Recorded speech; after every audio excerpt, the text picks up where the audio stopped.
안녕하세요, 여러분. 새벽 공기가 유난히 날카롭게 스튜디오 천장까지 파고들던 그날, 현장은 웃음과 긴장감이 묘하게 엉켜 있었다.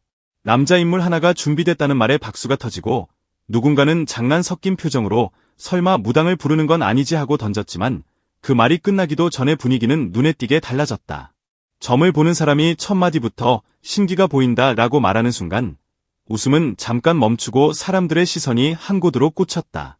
대본처럼 매끈하게 흘러가는 예능의 리듬이 아니라 예상 밖에서 툭 튀어나온 진짜 기류 같은 것이었다. 어머니가 무속인이라서 그 신을 내가 본 거겠지. 아무렇지 않게 던진 말이었는데 그 뒤로 이어진 설명은 소름이 돋을 만큼 구체적이었다. 단지가 보인다는 말, 그것도 하나가 아니라 두 개라는 말.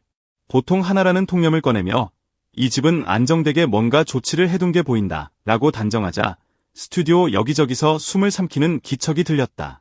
그건 공포라기보다 호기심이 목덜미를 잡아당기는 느낌이었다. 무엇보다 그 보인다는 것이 정확히 무엇인지 모르는 상태에서 듣는 사람의 상상력은 과속하기 마련이다. 그리고 이어진 질문. 올해 이분 좋은 일이 있었는지 봐주실래요? 그때부터 말의 속도가 빨라지고 단정의 톤이 더 강해졌다. 나의 자리가 커졌고 이 사람을 탐내는 사람들도 많아요. 성공의 기운을 말하는데도 이상하게도 환호만 나오지 않았다. 왜냐하면 바로 다음 문장이 칼처럼 붙었기 때문이다. 내가 탐스럽지 않으면 누가 탐을 내겠냐. 칭찬처럼 들리면서도 동시에 경고다. 사람들의 욕심이 붙기 시작한 순간부터 무대 밖에 전쟁이 시작된다는 암시. 그 말이 화면 밖으로 번지며 시청자의 귀에 꽂히는 순간 댓글창은 이미 분주해진다. 잘되면 박수만 받는 게 아니라 잘되기 시작한 순간부터 누군가의 표적이 된다는 사실을 우리는 너무 많이 봐왔으니까. 그런데 그날 가장 큰 파문은 따로 있었다. 점을 보는 사람이 갑자기 웃으며 말을 바꿨다. 이거 그때하고 비슷하다. 이명웅 느낌이 온다. 스튜디오가 술렁였다. 이명웅이라는 이름은 요즘 트로트판에서 하나의 기준점이자 상징이다. 그 이름이 언급되는 순간 모든 시선은 그 남자가 누구인지 맞히는 추리게임으로 달려간다. 가수예요. 단서가 던져졌다. 누군가는 속으로 이름을 몇 개쯤 떠올렸을 것이다. 하지만 점을 보는 사람의 말은 더 과감했다. 신기가 폭발이구나.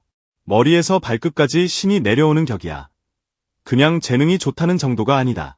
무대 장악력이 뛰어나고 에너지가 넘친다는 칭찬도 잠시, 그 에너지가 신기와 맞물려 폭발한다는 표현이 나왔다. 이쯤 되면 사람들은 웃으면서도 묘하게 조심해진다.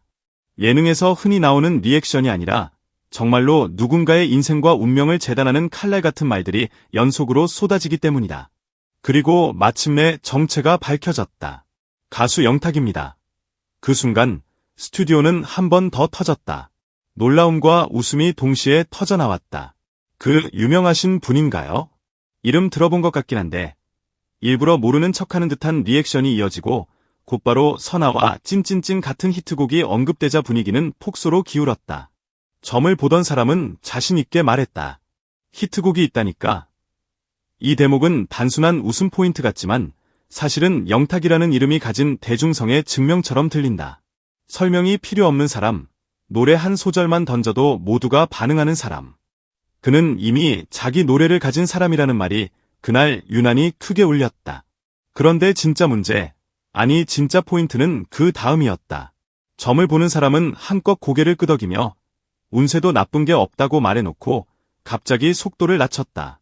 그리고 딱 하나라는 말을 꺼냈다. 사람을 가장 긴장시키는 단어가 있다면 바로 그 딱 하나다. 좋은 말이 100개 쌓여도 경고 하나가 나오면 기억에는 그게 남는다. 요새 연예인들이 그런 거 많이 하시잖아요.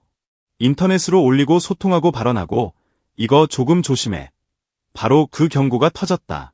SNS, 소통, 발언. 요즘 연예인의 운명을 뒤집는 버튼. 무대 위 한 곡보다 휴대폰 속 한 줄이 더 큰 파도를 일으키는 시대. 왜 하필 영탁에게 그런 말이 나왔을까? 그날 점사는 분명히 탐내는 사람이 많다고 했다. 자리도 커졌고 영향력도 커졌다. 영향력이 커진 사람의 말은 공기처럼 퍼지고 공기처럼 퍼진 말은 어디서든 잡혀서 칼이 될 수 있다. 특히 영탁처럼 무대 위 에너지가 강하고 말마디 있고 리액션이 살아있는 사람일수록 더 위험하다. 사람들은 그를 좋아해서 웃지만 동시에 그 웃김이 과해지는 순간 트집이 된다. 예능감이 장점이자 리스크가 되는 시대. 그러니 조심해라는 한마디는 단순한 미신이 아니라 거의 생존 매뉴얼처럼 들린다. 더 웃긴 건 점을 보는 사람의 표현이 너무 현대적이었다는 점이다. 게다가 점사는 영탁의 결혼 이야기를 꺼내며 더욱 논란의 불씨를 던졌다. 결혼 자체는 없습니다. 결혼하면 파탄이에요. 안 하시길 바랍니다. 이 대목은 자극적이고 사람들의 반응을 폭발시킨다. 하지만 여기서 중요한 건 그것이 사실이냐 아니냐가 아니다. 이런 말이 한번 방송을 통해 퍼지는 순간 영탁의 사생활과 가치관이 대중의 추측 대상이 된다는 점이다. SNS 경고와 결혼 경고가 묶이는 순간 사람들은 상상한다. 혹시 누군가가 있나? 혹시 조용히 준비 중인 게 있나?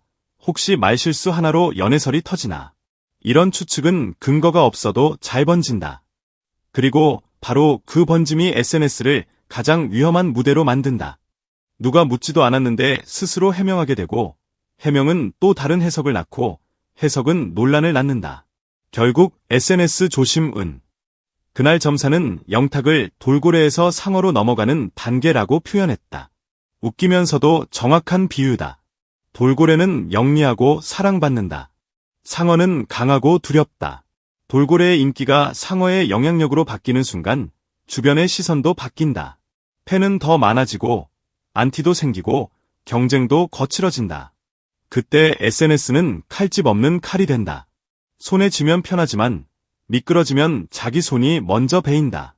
영탁 같은 사람은 무대에서 에너지가 큰 만큼 말도 크고 리액션도 크다. 그 크기가 팬에게는 매력인데 누군가에게는 트집의 핑계가 된다. 그러니 조심해라는 말이 그에게만큼은 더 현실적이다. 조심하라는 건 입을 닫으라는 뜻이 아니라 불필요한 오해를 만들지 말라는 뜻이다. 특히 요즘은 악의가 없어도 편집과 캡처가 악의처럼 보이게 만드는 시대다. 한 장면만 떼어 놓으면 누구든 이상한 사람이 될 수 있다. 하지만 여기서 또 하나의 반전이 있다. 점사는 영탁에게 겁을 주는 동시에 가장 강력한 응원을 던졌다. 평생 무대를 장악하면서 신기를 폭발시키면서 늙어갔으면 좋겠어요. 이 말은 굉장히 이상하면서도 아름답다. 늙어간다는 표현이 이렇게 따뜻하게 들릴 수 있나 싶다.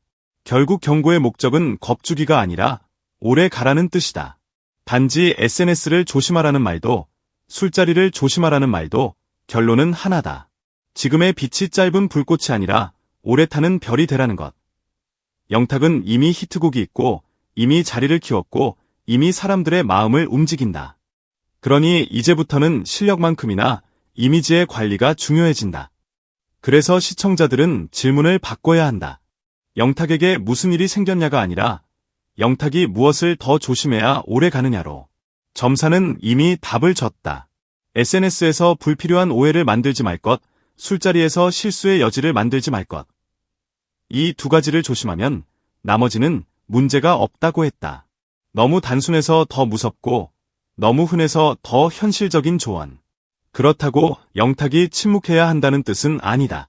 오히려 그의 강점인 에너지와 장악력을 더 선명하게 보여주되 그 에너지가 이상한 방향으로 소비되지 않게 조율하라는 뜻이다. 말하자면 무대 위에서는 폭발해도 되고 화면 밖에서는 폭발 버튼을 잠시 덮어두라는 것. 그게 요즘 대어들의 생존 방식.